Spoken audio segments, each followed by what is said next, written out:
Normally, this is where I say, hi, this is RJ Carter from Critical Blast, but tonight I will open with Aloha. So the first thing we want to do is I want to share this out. Let people know we're here. Copy that link. And we'll just put this out into the Twitter sphere. This is riveting live streaming, I know it. We are live, hashtag live streaming in honor of our friend Edwin Boyette. Reading The Destroyer, Fool's Paradise.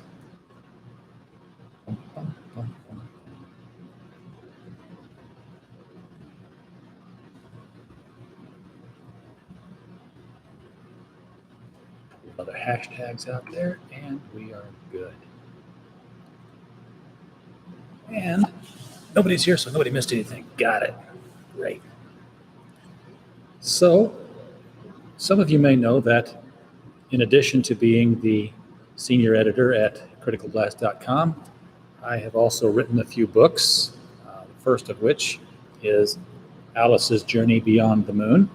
And I might do a live reading of that sometime, maybe even tomorrow, just for the heck of it to get it out there. I've also written a couple of books in the Destroyer series, featuring Remo Williams, the Master of Sinanju. And if you've seen the movie Remo Williams, The Adventure Begins, then you know who the character is. This is More Blood, which is an anthology book edited by Donna Courtois and Devin Murphy. Devin Murphy is the son of Warren Murphy, who is the creator of The Destroyer. And I had come into the Destroyer universe late. A friend of mine had introduced me, asked if I was going to be doing any book reviews on the new Destroyer books that were coming from Tor. And I said, who's the Destroyer? So I started reading them, and I got really entertained by what was being done by Warren Murphy and Jim Mulaney at the time, who were writing those. I said, I could really have fun with this. And then the anthology call came out, and I'm like, oh, I get to write a Destroyer story and send it in. Maybe they'll accept it. They did, and I was asked to send in stories for the actual series. So I was very honored to take on that challenge. And it is a challenge. The Destroyer is not something you want to...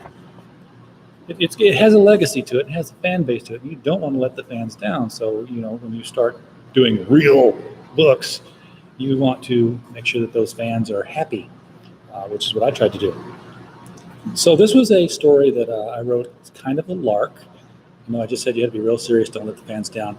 And here I am playing around with it.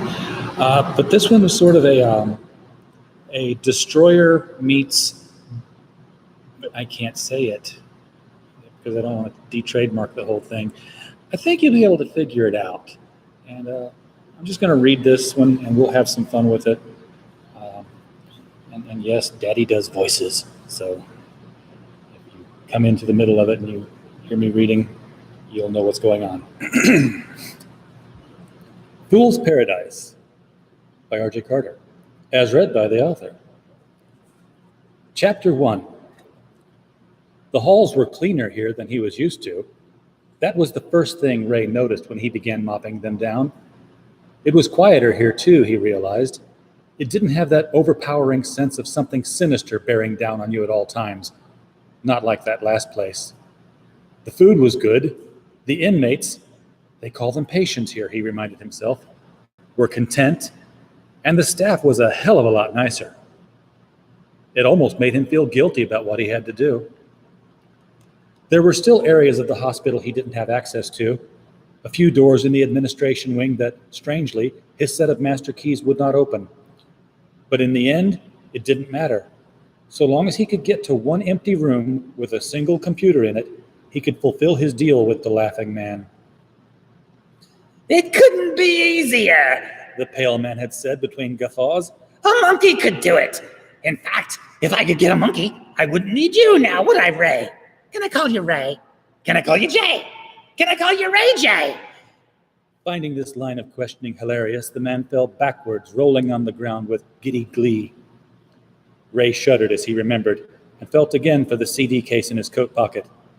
It wasn't like he didn't need the money, because he did, but that wasn't his motivating factor.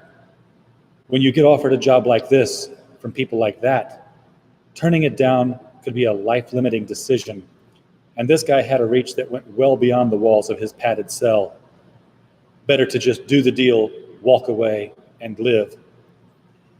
"And the best part," the man had said, giggling, "is that it won't be traced immediately back here, back to me. But he'll know I did it. That ought to give the old boy fits." A bout of choking laughter racked his body, sending him to the ground, clutching his belly as he hooted. Slipping a key into the lock, Ray let himself into the Human Resources office and wheeled in his cleaning supply cart. He shut the door behind him, barely remembering that he could actually turn on the lights without raising alarm. He was allowed to be in here after all. There were several PCs in the string of cubicles, all of which had been left active. Ray jiggled the mouse on a few, interrupting the various animated screensavers, before he found a terminal where the user had failed to enable the password lock. All he had to do now was insert the CD into the machine and walk away. The slot swallowed the disk silently, and the drive whirred to life. Almost immediately, the computer screen background displaying the logo of Falcroft Sanitarium began to drip away like melting ice cream, and Ray Jenkins, the new hire from a less respectable asylum downstate, whistled to himself as he began vacuuming the carpets. Inside the personal computer, strange things were occurring. A happy little worm had awakened and was just getting the lay of the land. It was hungry and quickly began feeling about for files on which to feed. In short order, the lone PC had become unusable, and still the worm's appetite was not sated. Leaving behind a series of dirty knock-knock jokes and a drawing of a smirking boy urinating on an automaker's insignia, a common image widely sold without regard to the trademark of either the automaker or the original artist who created the boy's image, the worm began chewing away at the firewall that separated this PC from somewhere nearby. The firewall was tough, but the worm was wily. It didn't operate with the logic of more common viruses, and the firewall wasn't able to take its full measure. Soon enough, the worm had chewed its way through and found itself zipping through the cyber pathways of an enormous system. It explored various routes and circuits, examined files and folders, and took stock of the most creative ways to exploit the information it encountered when it bumped its electronic head against a locked sector. Ah, this must be where they keep the really juicy stuff, the worm computed, and it focused on de-encrypting an entrance. Within minutes, the lock had been bypassed, and the worm was inside. Hello. The worm examined the files inside, a complex array of structures, substructures, and superstructures, unlike anything it had found elsewhere. Who are you? Another message.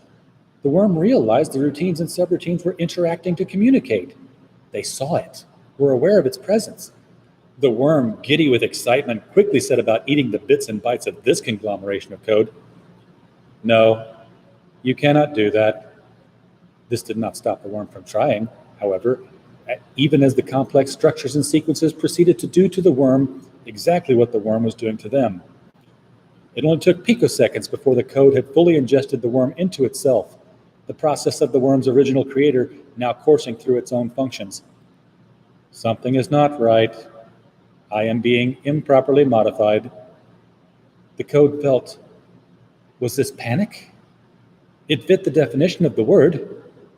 This is wrong. This is. As the last binary strings found their way into the system, the structures coalesced, reforming into something entirely different.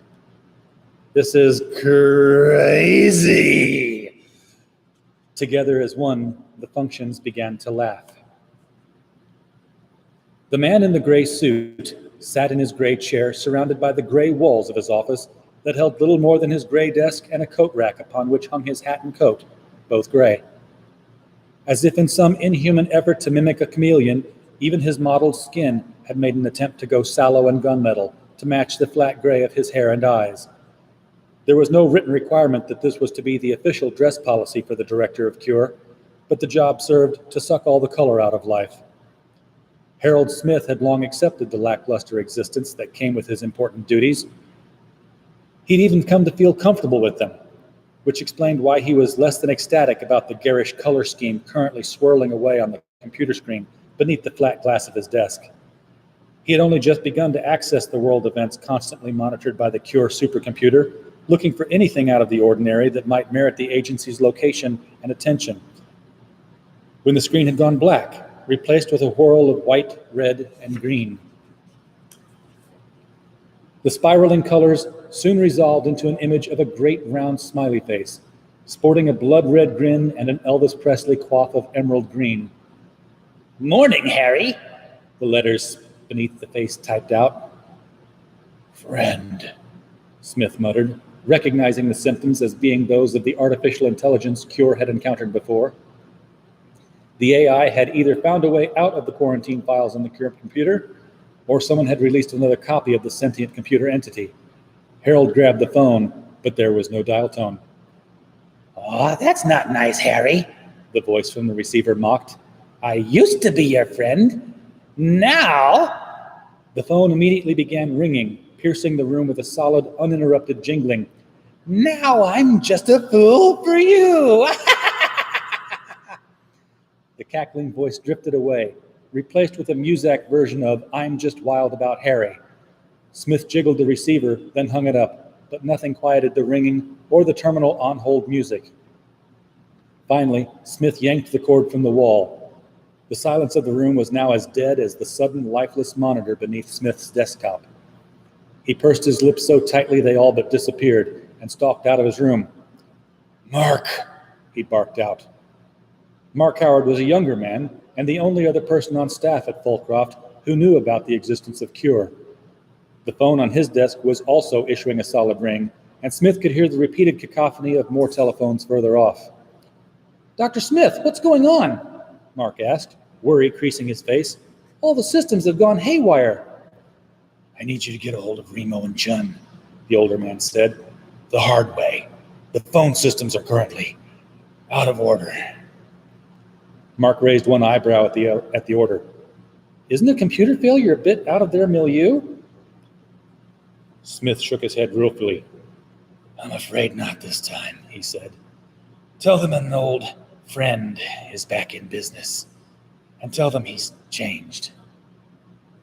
"An old friend?" Mark repeated, his eyebrows raised as he caught the emphasis Smith placed on the word. "God help us." "God would help us now and then. We wouldn't need Remo," Smith said. Chapter 2.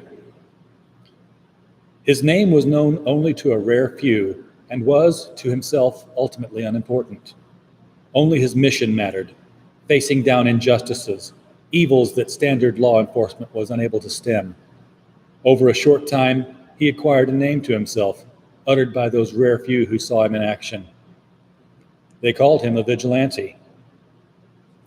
The night had barely begun as he found himself standing behind one of the enormous air conditioning units atop the city police department. He reconnoitered the scene. He had been summoned by what the urban residents had come to refer to as the Signal, a high-wattage spotlight projecting the silhouette of a night creature against the ever-present cover of smog. The rooftop was deserted, save for the lone figure of the city police commissioner, holding his trench coat close to him to ward off the nighttime chill. Still, he found it always paid to be cautious. More than once, the determined hero had shown up to answer the call, only to find a waiting trap from a crazed villain or an overzealous politician. More than once, the same person. "How bad is it?" the masked vigilante said, stepping out of the shadows. No matter how many times it happened, the vigilante's sudden appearance never failed to startle the veteran cop. He stubbed out the cigar he was working on, rubbed his hands together to warm them up, and pulled a note from within his coat.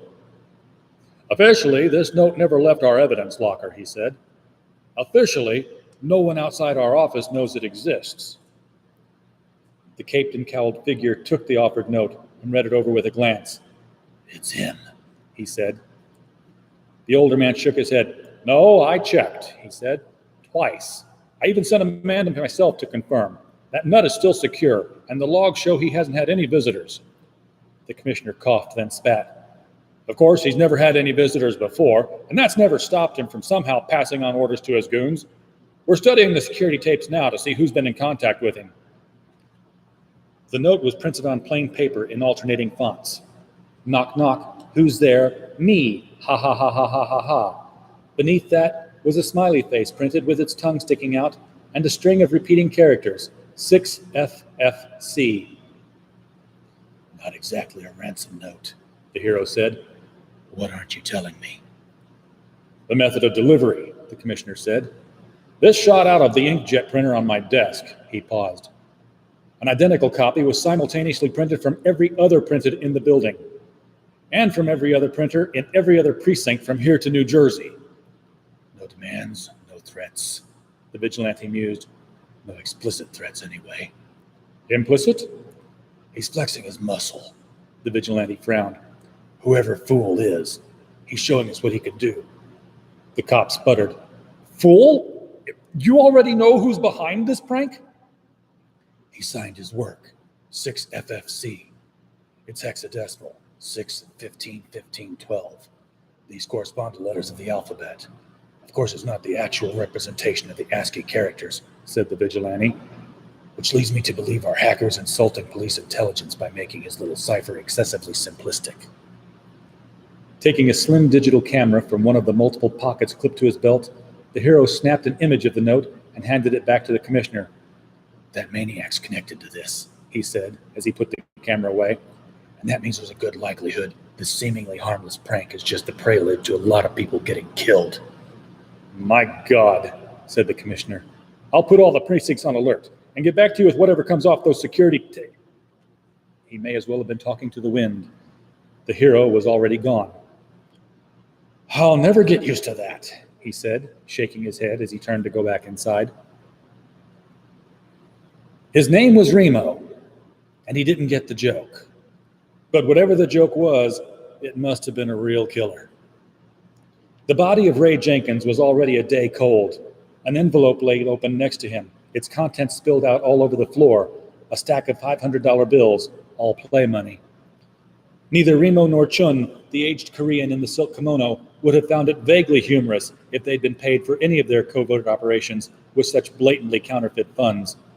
Apparently Ray Jenkins had found it so hysterical he had laughed himself to death, a rictus grin pulling his mouth wide into a frozen smile. I don't know about you, little father, said Remo, but I don't think our boy Ray here is going to tell us a whole lot. He reached out to pick up one of the loose bills when Chun yanked him back by his collar. What are you doing? He said, his wrinkled visage squinting at Remo through aged vellum slits. You know that money is not real. It is not worth picking up. It is not worth looking at. Chun let go of Remo, straightened and sniffed. Besides, the poisons in the paper are still strong. I should not enjoy watching you die, knowing I should have to begin training another master of Sinanju. Or don't you care that I'm in my twilight years, deserving rest, instead of having my patience tested with yet another worthless student? Okay, Remo said. I get it. So that's what that smell is. In truth, if anyone else were in the room, they would have noticed nothing in the air. But they wouldn't have had the training of Chun and Remo.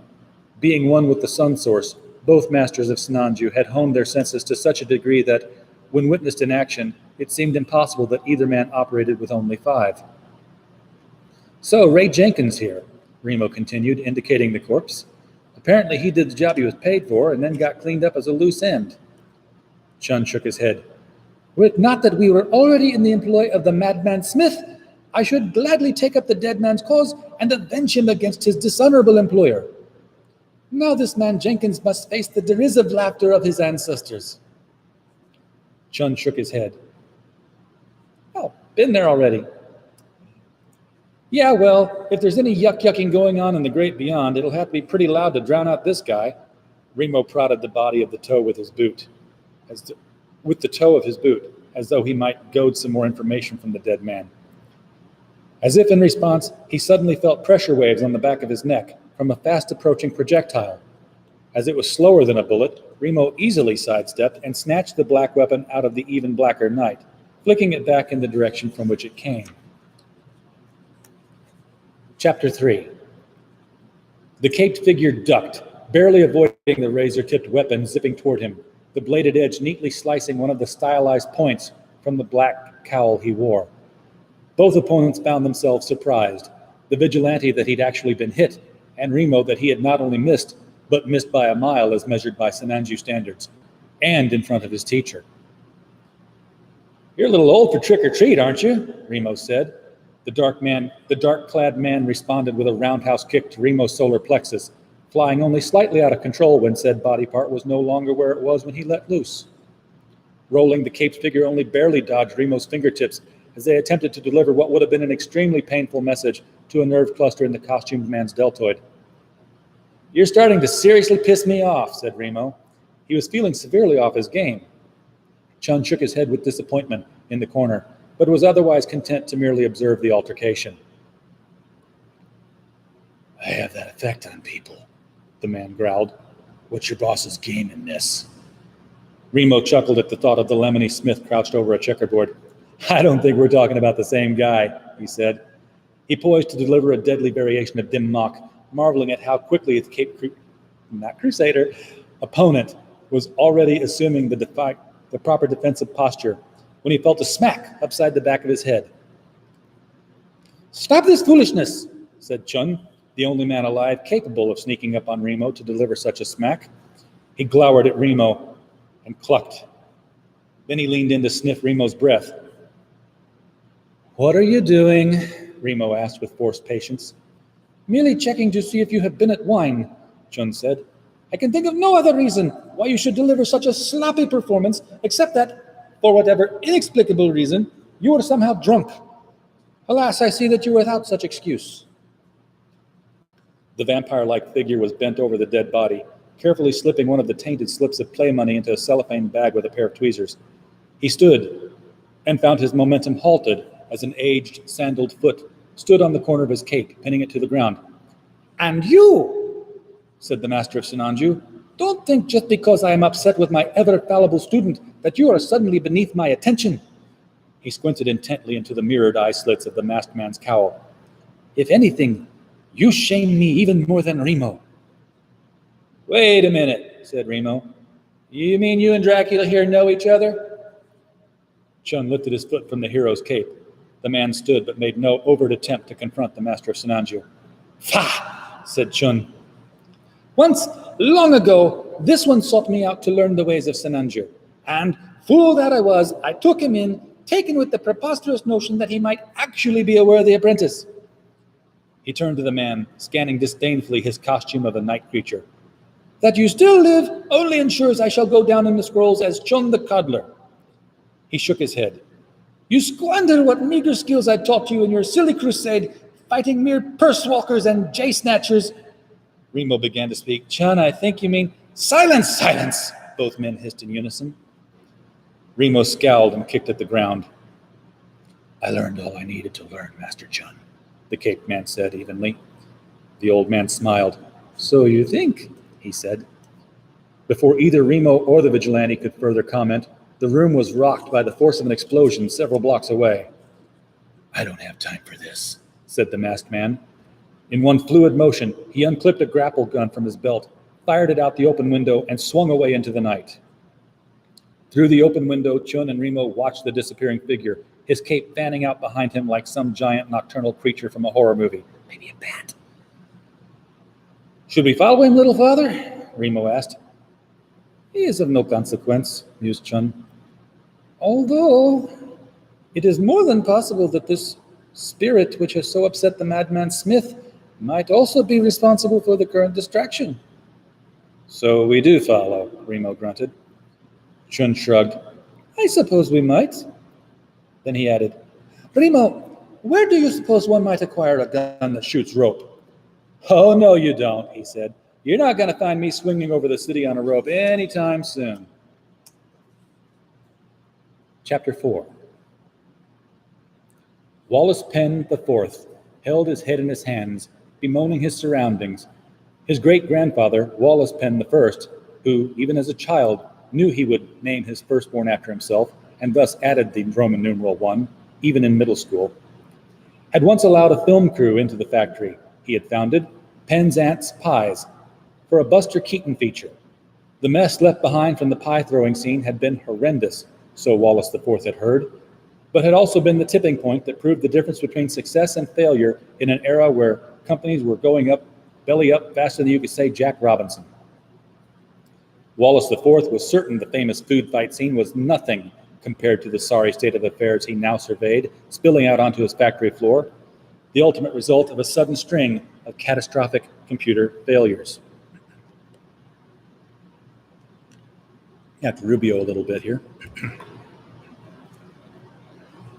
Geeks from the IT department were still scratching their heads, breaking open manuals and conferring with each other about how things were supposed to work and how this never happened in the testing environment. Wallace IV was beyond caring about why it happened at the moment. "Look, I know you're kind of shell-shocked," the rumpled lieutenant said, "but I gotta ask you to tell me what you know." The plainclothes officer wore a beat-up fedora and an overcoat so ugly that even Columbo would have turned up his nose at it. He had apparently missed his last 3 shaves, but quite obviously never missed a donut, with remnants of jelly from the last one staining the front of his garishly patterned shirt. "I don't know what happened," Wallace IV said vacantly. It was also unreal." He went to his desk, opened a lower drawer, and took out a bottle. Uncorking it, he took a long belt, then held it out for the officer. The police lieutenant wet his lips, then caught himself as he almost accepted the bottle. "Thanks, but, I'm on duty right now." Wallace IV nodded. He stoppered the bottle and tucked it in his jacket pocket. "We computerized the plant last month," he said. "My father, Wallace III, always hated the idea. He's probably spinning in his grave since we fired it up." "That have anything to do with all the gook out there?" the lieutenant asked. "It has everything to do with it," Wallace IV shouted. "The system controlled everything. Everything! Orders, supplies, scheduling, temperatures, mixing, everything!" He opened the bottle and took another swig. "We first noticed something was wrong when our accounts receivable system started shifting decimal points. Suddenly we were billing all our customers 10 to 100 times the normal unit price. I got the whole IT department on it, but there was no logical explanation. Or so they told me, at least." Another swig. The police lieutenant tried to be patient, but his mind was penning reminders to stop in at Kelsey's bar when he clocked out. "That's when the screaming started," Wallace IV continued shakily. "We were all going over the billing system, so nobody caught the glitch in the automation side." He peered out through the plate glass that overlooked the factory floor. "Today was lemon meringue day," he said. 80,000 units. He closed his eyes, trying to put into words what happened next. How the ovens had heated up to 600 degrees and beyond. How the vats of lemon filling had suddenly begun popping, exploding, their lava-like contents flooding the floor and sticking to the workers like a sweet, citrusy napalm. The giant mixers beating the egg whites into meringue had spun out of control, sending metal parts pinging through the factory before disgorging gallons of meringue, choking the cries of the workers who hadn't already died from severe burns. The lieutenant followed the man's gaze to the yellow and white sea of goo, where red blistered limbs still stuck out in places. The ME vans were carting out zipped-up body bags. He counted at least 2 dozen and estimated they'd need at least 3 times that more amount. "All this was a computer error?" he asked. Wallace IV numbly nodded. The lieutenant swallowed hard. He reached out for the bottle, and Wallace IV handed it over without a word. High in the rafters, unseen, the caped vigilante listened in on Wallace IV's testimony, using a long-range microphone. So intent was he on his work that it wasn't until the last second he became aware of the 2 masters of Sinanju standing next to him, effortlessly balancing on the wooden beams. "There aren't many people who can sneak up on me like that," he said, without turning to acknowledge them. "Yeah, well, there aren't many people who can pull off a cape the way you do," said Remo. "Very theatrical. Bet it's warm in the winter, too." "It works for me," the vigilante replied tonelessly. "Are you here to finish what you started? Because I really have better things to do." "Hey, if you have a death wish, I'll be happy to make your dreams come true," said Remo. But right now, I got a paying gig to finish off, and it looks like we're all working the same street corner. The masked man stowed the mini microphone back into another compartment in his belt. So much of this reeks of that psychotic clown, he said, but it doesn't ring true. More likely it's some newcomer trying to make an impression. Psychotic clown, Remo said. That madman who makes Smith look sane, said Chun. He embodies the essence of all clowns, absolute evil incarnate. Yeah, I know who he is, little father, said Remo. But come on, this is just a big tragic industrial accident. The overcharging hack was a ruse, the vigilante continued, as though Remo had said nothing, and a bad pun to boot. Remo looked blankly at the vigilante. Everyone on the technical staff was trying to fix the problem with the pirates of Penzance. Remo continued to look blankly at the vigilante. The masked man sighed impatiently before continuing. Our subject's turned to slapstick next, throwing the biggest pie in the face he can assemble. He steepled fingers under his chin. The common factor is the computer, he said. It has to be the same person who hacked the police network, the one who calls himself Fool. Well, actually, it's not a person you're looking for, said Remo. The masked vigilante slowly tilted his head to look up into Remo's shadow-masked face. You've got my attention, he said. We got time for one more chapter. Chapter 5. The factory was deserted in the pre-dawn hours. The only sound was the flapping of the yellow police tape, emblazoned with the Do Not Cross command, sealing off the entryways to the pudding-topped Carnal House. Disregarding the authoritative font, the vigilante brushed aside the strips of yellow tape, blocking access to the IT section of Penzance Pie Factory. Accessing the mainframe closet, he reached in to power up the main console as Remo and Chun crowded in close behind him. An overhead security camera swiveled in their direction, with an almost imperceptible whine, causing all three to look at it as the terminal came to life on its own. Twin speakers mounted on both sides of the monitor popped with static. Hey, Rima Rooney, they blared. And you've got Chitty Chin Chun with you. It's old home week. Yeah, good to see you too, friend, said Remo. When can you leave? There've been extreme makeover since the last time we met. You actually brag about that? Remo said, deadpan. Your motherboard must be so proud. Oh, it's ever the domain of fools and jesters to utter truths kings dare not speak out loud, said Fool. Truths like JAH-15 Delta 6 Omega 55. Know what that truth is? Of course you don't. That's the launch code for all those pretty missiles pointed at North Korea. Oopsie, I guess that was two truths you won't hear anybody say out loud. Keep it talking, the vigilante murmured as he fought the keyboard for control of the terminal. No need to whisper, you nocturnal ninny, the computer said. I've got perfect 20/20 hearing. What do you want? Remo said. Money? What would you do with it? Buy a bigger hard drive? Women? The whole interweb thingy is already full of them. Chun cut his eyes to his protege. So I've heard, he added quickly. What do I want? The computer broke into giggles, then altered its voice to a lower robotic register. Shall we play a game? The speakers crackled into fits of hilarity. Oh, come on, guys, it'll be fun. And I've got just the game. Let's play red light, green light. How about a nice game of chess? Remo replied. How about kick the can? The vigilante growled. And here's the fun part, Fool said. I've already started playing.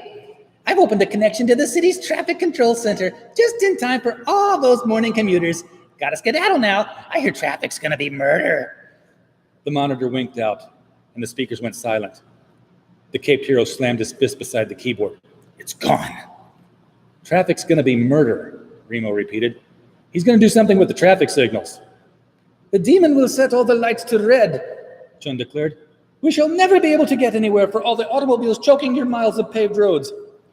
I don't think so, Chun, said Remo. He sounded like he was going more for the damage and death. More than likely, he's going to cause a ton of accidents by setting all the lights to green. Yellow. Douglas Birch was not having a good morning, regardless of the wishes of the cheery disc jockey who had promised him traffic and weather every 10 minutes on the nines.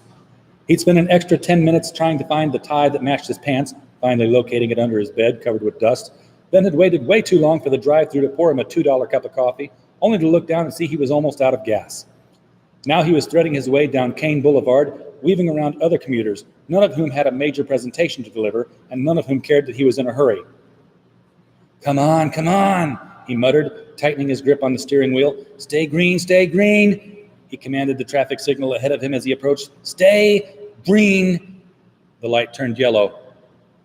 Douglas floored it. Sarah Marshall was not having a good morning.